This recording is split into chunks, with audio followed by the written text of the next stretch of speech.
Kenya plane crash जनबसती अंचल रे खसी पड़ा प्लेन 6 जनकर मृत्यु। केनियार राजधानी नायरोबी एक एयर एम्बुलेंस दुर्घटन 6 जनकर मृत्यु घटी। अन्य 2 जन गुरुतर होती। नायरोबी एयरपोर्ट रु उड़ाण भरिबा परे सोमालीलैंड अभिमुखे एयर एम्बुलेंस टी जाउथिबा बेले दुर्घटनाटी घटीथिला। कियाम्बो काउंटिंग रे दुर्घटना पर जनबसती अंचल रे खसी पड़ता एयर एम्बुलेंस दुर्घटन 4 विमान यात्री मृत्यु घटी। एथिसह विमानटी घर उपरे खसी पड़ता बेले अन्य 2 जन लोकंकर मृत्यु होता जनापड़ी। विमान रे निया लगी जली जाइछि। दुर्घटनार कारण कौन जनापड़ी नाही। घटनास्थल रे उद्धार कार्य जारी रही। ए संपर्क में अधिक विस्तृत भाव में आलोचना करबा आम सहित फोन लाइन जोड़ी होती फ्लाइंग ऑफिसर राधेश्याम मिश्र। सर स्वागत करुच्ची आपको ब्रेकिंग एट एनएम को। ये जो खबर आसूची नायरोबी रे प्लेन क्राश होईची एवं जनबसती अंचल रे खसी पड़ता पूरा निया लगी जाइथिला जंदिरे 6 जनकर मृत्यु होईची। कौन यार कारण होइथाई पारे बोली आपण भाबुछंती सर? देखंतु एटा तो स्टेशन एयरक्राफ्ट थिला। ऑल ओवर द वर्ल्ड प्राय स्टेशन एयरक्राफ्ट को एयर एम्बुलेंस रे समस्त यूज करंती। आम कंट्री रे भी यूज हुए कैनेडा स्मॉल एथिरे फैसिलिटी पेशेंट डॉक्टर्स एंड 2 जन पायलट जाई परिबे विथ 1 अटेंडेंट। ए जो पर्टिकुलर केनिया रे जो एक्सीडेंट हेची एमाने बदे को पेशेंट नवा को जाईतिले काहे कि ना एयरक्राफ्ट रे 4 जन मरिचंती। ता माने 2 जन पायलट आ जने डॉक्टर आ जने नर्स बा नर्सिंग असिस्टेंट मरिचंती आ तळे 2 जन मरिचंती।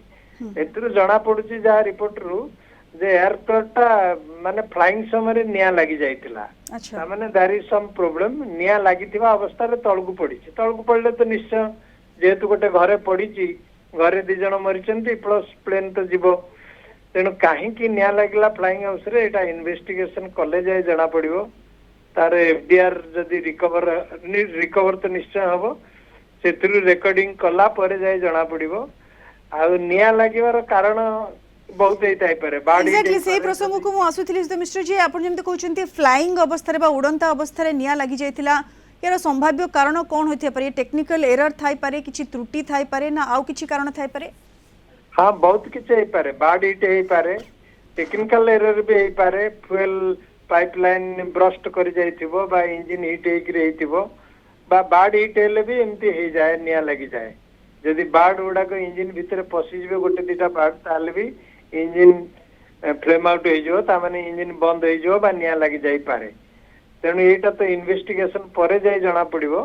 बट एटा गोटे दुर्भाग्यर जिनिस जोटा कि पायलट आ कंट्रोल करि पार नांती। आ एटलिस्ट एयरक्राफ्ट ग्लाइडिंग हेकरी टिके माने जनबसती जोठी नथिबो सेठी एक्सीडेंट करा जाई पारी जाई थांता। माने सेठी सेई आडी के नै जाई पारते। कौन है जे एमती धड़किन खसी पड़ा गोटे घर उपरे एटा भी देखिया को पड़िवो। जनरली जदी एमती एयरक्राफ्ट फ्लाइंग अवस्था रे निया लगी जाए एक्सीडेंट हुए पायलट माने जोठी घर न थाए सेठू डाइवर्ट कर देबा पे चेष्टा करंती। से माने तो एक्सीडेंट रे फसिबे एटलिस्ट अन्य के न मरंतु। किंतु इठी देखंतु जिंदा अहमदाबाद केस रे हमरो मरि जाइतले तळे बहुत इठी भी एठी 2 जन मरि गेले। जे अहमदाबाद केस रे तो टाइम नथिला। ये केते अल्टीट्यूड रे फ्लाइंग करथला कोन करथला काना टेक ऑफ पर 30-35 मिनिट पर फ्लाइंग करिछि। तामने अल्टीट्यूड तो मिनिमम 5-6 हजार फुट थिबो। किंतु काहे कि एमती हला एटा इन्वेस्टिगेशन रो विषय।